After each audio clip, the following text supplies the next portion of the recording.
Before we start today's video, check out our merch shop, linked in the description down below. Use code Ahsoka in all caps to get $7 off your order. May the Force be with you, and enjoy the vid. Hello there.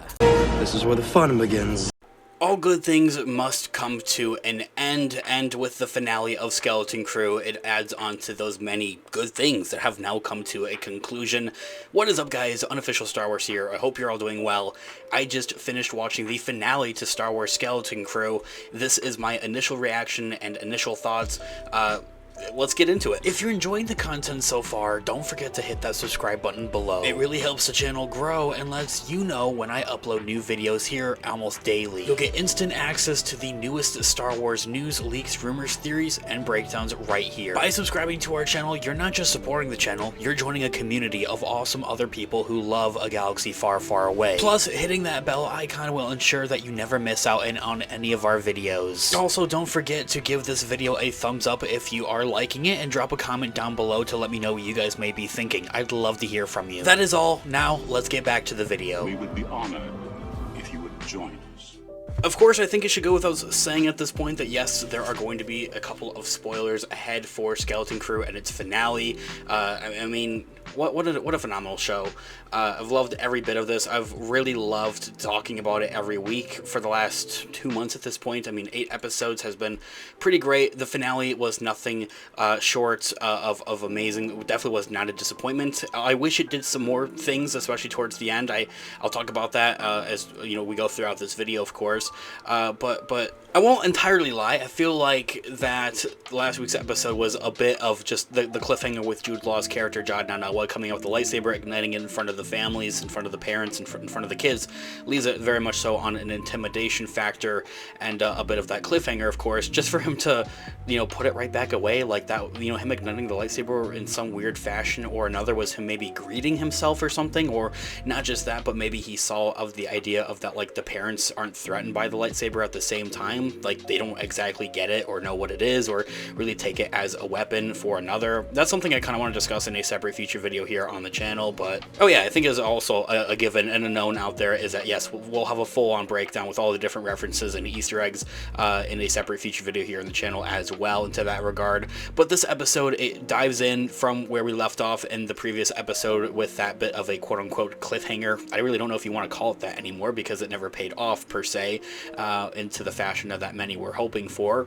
But the episode quickly builds up in its tension with the whole pirate invasion, especially once the barrier comes down in the supervisor tower. The big reveal of who the supervisor actually was in the first 10 minutes of the episode, I'm also not gonna lie, was a bit of a disappointment, but it was actually kind of fun to have that theory come true. I've had a couple of videos talking about here on the channel as of to who the supervisor is of At-Atin, and one of those theories indicated that was actually going to be a droid.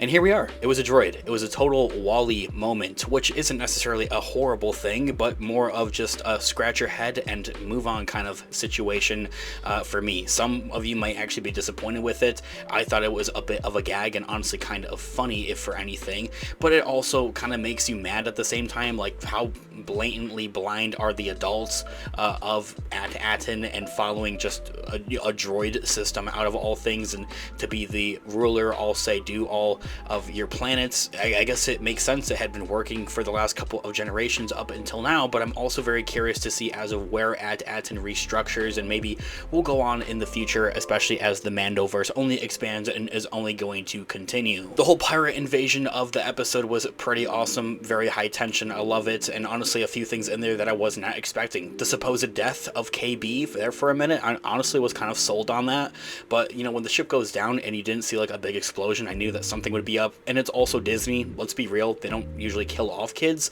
I also just realized and noticed that they left a cliffhanger a bit towards the end of the episode in itself as well. We kind of are implied as to what's going to happen to Jude Law's character Jad Nana Wood, but they never fully show us what's going to happen to him. So it is Star Wars and you have to leave the door open for it. It's another thing I'd like to discuss in more detail and in more depth in a separate feature video here on the channel, but he simply is still in the supervisor tower looking out the window, seeing his own pirate ship headed down as the X-Wings fly in before we cut back to the kids and, retrieving KB to make sure that she was indeed okay. Oh yeah, also having SM-33 technically survive his lightsaber hit against Jod and having his head decapitated was also a joyful moment to see that come a bit full circle and see that he'll be sticking around hopefully for the foreseeable future if this show or if these characters have any given future in the, going forward with the Mandoverse is a whole nother discussion in itself as well. But the tension and everything that goes on in the supervisor tower was just, I was at the edge of my seat, nail biting, all of it, you name it,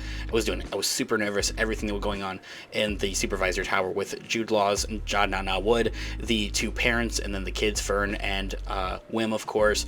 I was honestly certain that somebody in that tower was not going to be walking away. I don't want to be mean, but it was thankfully, I guess, out of all the characters, Jod Nana Wood, or at least as I had mentioned, foreseeably the one not to walk away. But they do leave that a bit open-ended, I just noticed, so theory time on that, of course. Definitely wouldn't want anyone in the supervisor tower to meet their demise, but it was definitely looking to be that way, especially as the tension only arose. Jude Law's defeat in itself was honestly quite, what's the word I'm looking for? Not heroic, but definitely notable to a point, or just him surrendering after they do pull down the barrier and the X-Wings all fly in, of course. I guess it was just very honorable, per se, to say the least. It was just kind of like, alright, you guys beat me, I'll let you go. You guys won this one, I'm not walking away from it kind of situation. You do have to feel a little bit sad that even Wim, after they all get into the elevator, Wim still calls out for Jod to come along, but he looks back at them and he doesn't, and Fern, grabs his shoulder and says he's not a good guy. We don't want him to come with us. Come on. Jod, of course, he realizes that and he notices that and he honors it, per se, so that was definitely a very cool ending, I think, for his character, per se, but then again, yeah, we'll leave that open-ended. As I had mentioned at the beginning of the video, my only disappointment, I want to say, honestly, like the only thing I'm just not feeling entirely satisfied with is my actual Mandoverse connection. We know that this is a post-Return of the Jedi era kind of show and project here. Where is the Mandoverse? I've discussed this in a couple of our Skeleton Crew theory videos and preview videos here on the channel as of to how the Mandoverse is all intertwined and connected stories and interthreaded stories and connections and everything like that. Ahsoka appears in The Mandalorian and The Mandalorian appears in the Book of Boba Fett.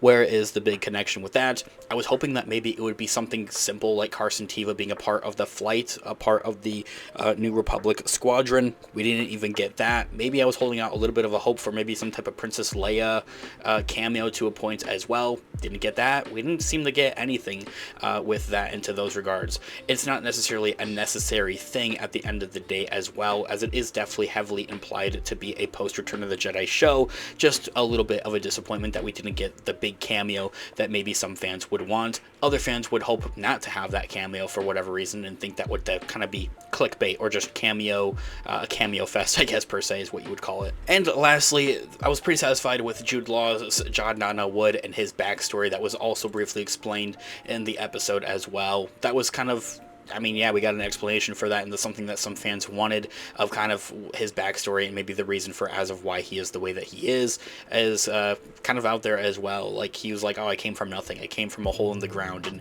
you guys are so spoiled, and we kind of were always picking up on that vibe. But anyway, guys, let me know what you guys all think about it in the comments down below. Would love to hear what you guys are all thinking, your thoughts, your theories. Do you want a second season? Do you want to see these characters appear in more Mandoverse-centric shows? I would love to hear all of your thoughts and opinions, initial reactions and thoughts in the comment section down below. Thanks so much for joining us today, Star Wars fans. If you're passionate about all things of a galaxy far, far away, whether it's the movies, TV shows, legends, or deep dives into more Star Wars lore, you've come to the right place. We're here to talk about everything from the rise of the Jedi to the fall of the Empire and so much more. We break down your favorite characters, unpack hidden Easter eggs, and give you our predictions for the next big adventure in the Star Wars universe. And whether you're a Padawan or a seasoned Jedi Master, we've got something for you. And if you want to take your Star Wars fandom to the next level, make sure to check out our online merch shop linked in the description down below. We've also got a couple of codes for you guys to get some cash off, so definitely use those. But we offer anything from t-shirts, hoodies, hats, and so much more, so check those out. You'll also find a couple of affiliate links down there as well. At no additional cost, you can support the channel. So check out our links in the description down below. Don't also forget to follow us on our social medias as well for even more Star Wars content. We're on Instagram, Twitter, TikTok, and Facebook look and bringing you all of the latest updates, behind the scenes sneak peeks, and all of the Star Wars fun that you can handle. All linked in the description down below. And thanks so much for being a part of the Star Wars family. Make sure to like, subscribe, and hit that notification bell so you don't miss any of our future updates and videos here on the channel. Remember to never stop exploring the galaxy, and may the Force be with you always. Peace out.